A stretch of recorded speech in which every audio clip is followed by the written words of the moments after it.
Hi friends, I'm here to read you a story today. It's one of my favorite childhood stories and I thought I would share it with you. Cloudy with a Chance of Meatballs.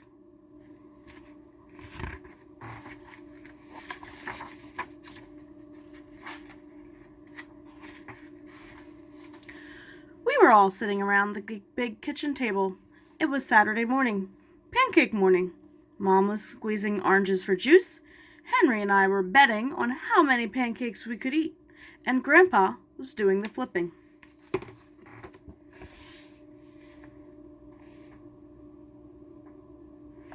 Now in each picture, there's the cat and the dog throughout the book.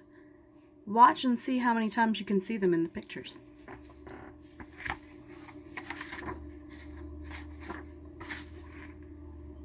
Seconds later, something flew through the air, headed towards the kitchen ceiling, and landed right on Henry. After we realized that the flying object was a pancake, we all laughed, including Grandpa.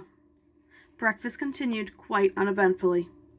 All the other pancakes landed in the pan, and all of them were eaten, even the one that landed on Henry.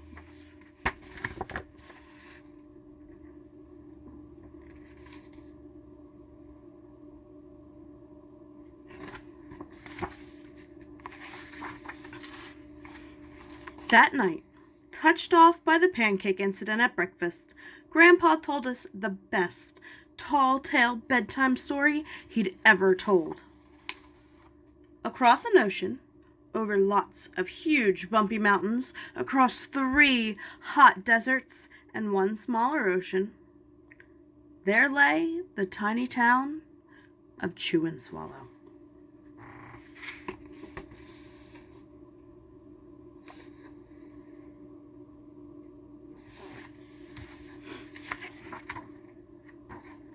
Notice how we got into color when we started our bedtime story? In most ways, it was very much like any other tiny town. It had a main street lined with stores, houses with trees and gardens around them, a schoolhouse, about 300 people, and some cats and dogs. But there were no food stores in the town of Chew and Swallow. They didn't need any. The sky supplied all the food they could possibly want. The only thing that was really different about Chew and Swallow was its weather. It came 3 times a day, at breakfast, lunch, and dinner. Everything that everyone ate came from the sky.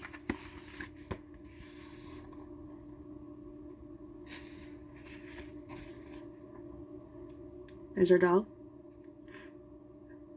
And our cat.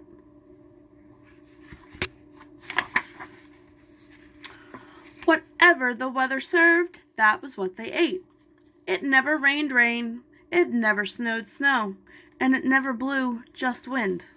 It rained things like soup and juice.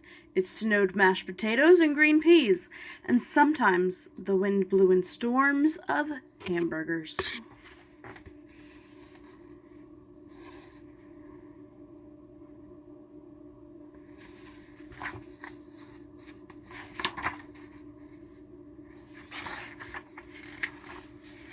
The people could watch the weather report on television in the morning, and they would even hear a prediction for the next day's food. When the townspeople went outside, they carried their plates, cups, glasses, forks, spoons, knives, and napkins with them. That way they would always be prepared for any kind of weather. If there were leftovers, and there usually were, people took them home and put them in their refrigerators in case they got hungry between meals. There's our dog.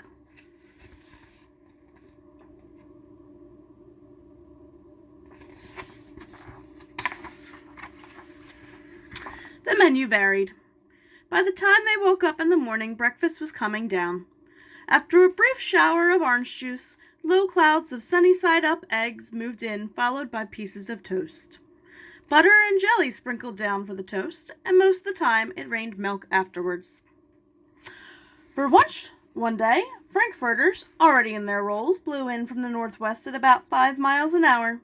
There were mustard clouds nearby, And then the wind shifted to the east and brought in baked beans. A drizzle of soda finished off the meal.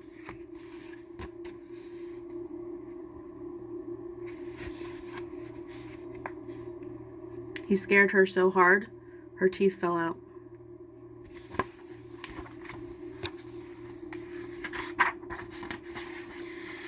Dinner one night consisted of lamb chops, becoming heavy at times with occasional ketchup. Periods of peas and baked potatoes were followed by a gradual clearing with the wonderful Jell-O setting in the west.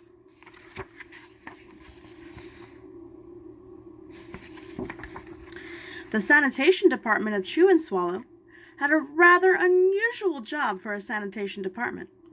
That's garbage disposal. It had to remove the food that fell on the houses and sidewalks and lawns.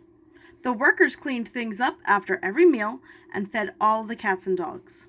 Then they emptied some of it into the surrounding oceans for fish and turtles and whales to eat. The rest of the food was put back into the earth so that the soil would be richer for the people's flower gardens.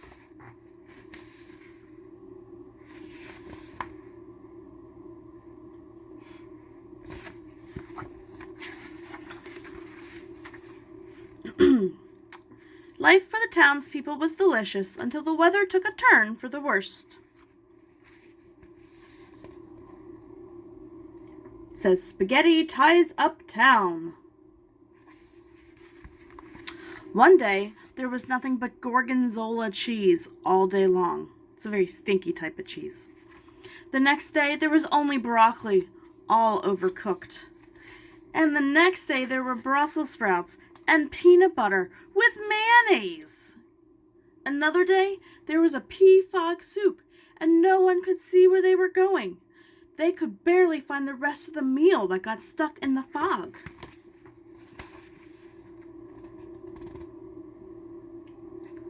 Birthday party with Brussels sprouts and peanut butter. Yuck.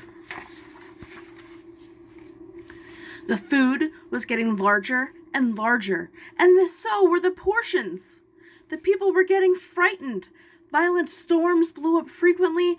Awful things were happening. One Tuesday, there was a hurricane of bread and rolls all day long and into the night. There were soft rolls and hard rolls, some without seeds and some with. There was white bread and rye and whole wheat toast. Most of it was larger than they had ever seen bread and rolls before. It was a terrible day. Everyone had to stay indoors. Roofs were damaged, and the sanitation department was beside itself. The mess took the workers 4 days to clean up, and the sea was full of floating rolls. To help out, the people piled up as much bread as they could in their backyards. The birds picked at it a bit, but it just stayed there and got staler and staler.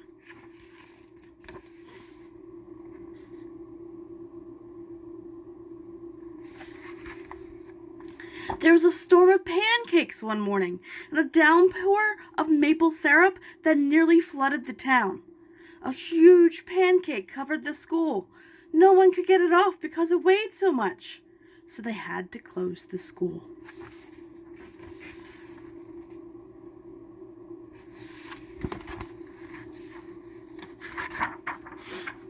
Lunch one day brought 15-inch strips of cream cheese and jelly sandwiches. Everyone ate themselves sick, and the day ended with a stomachache.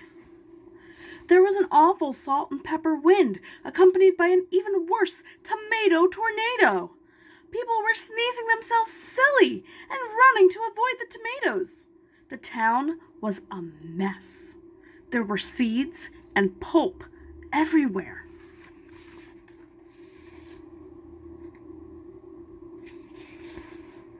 There's that tomato tornado.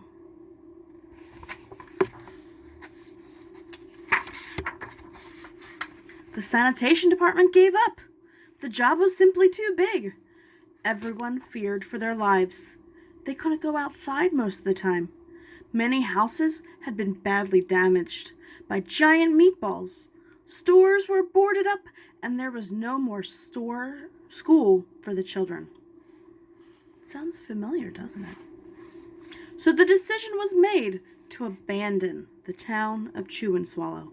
It was a matter of survival.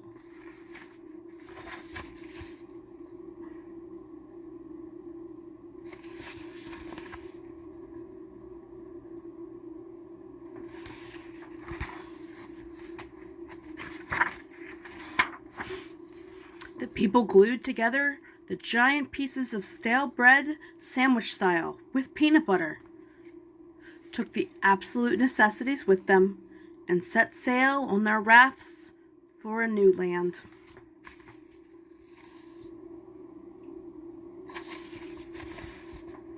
Using slices of cheese and pizza for the sails. That storm coming in.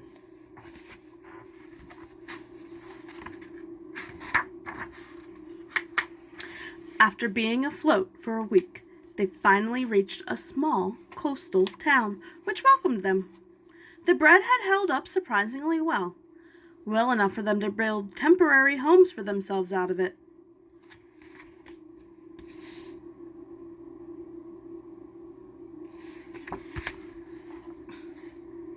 Children began school again. The adults all tried to find places for themselves in the new land. The biggest change they had to make was getting used to buying food at the supermarket.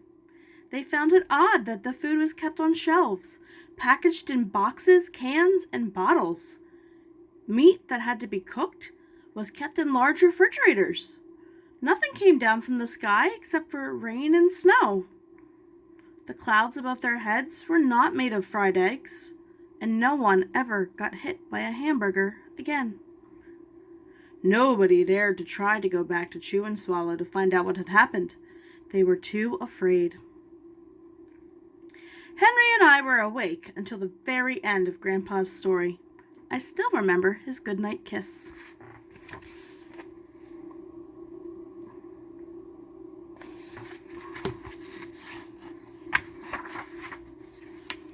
The next morning, we woke up to see snow falling outside our window. We ran downstairs for breakfast and ate it a little faster than usual so we could go sledding with Grandpa.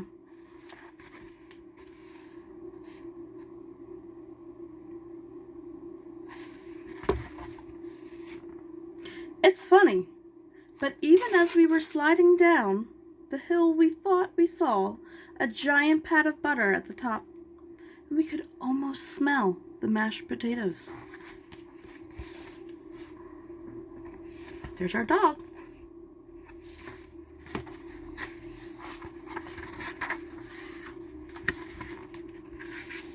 The end. So what did you think of my story? Did you like it? If you do, send me a message on Class Dojo, because I would love to know what other books you would like to hear me read. Have a wonderful night, have a wonderful day, and I will see you later.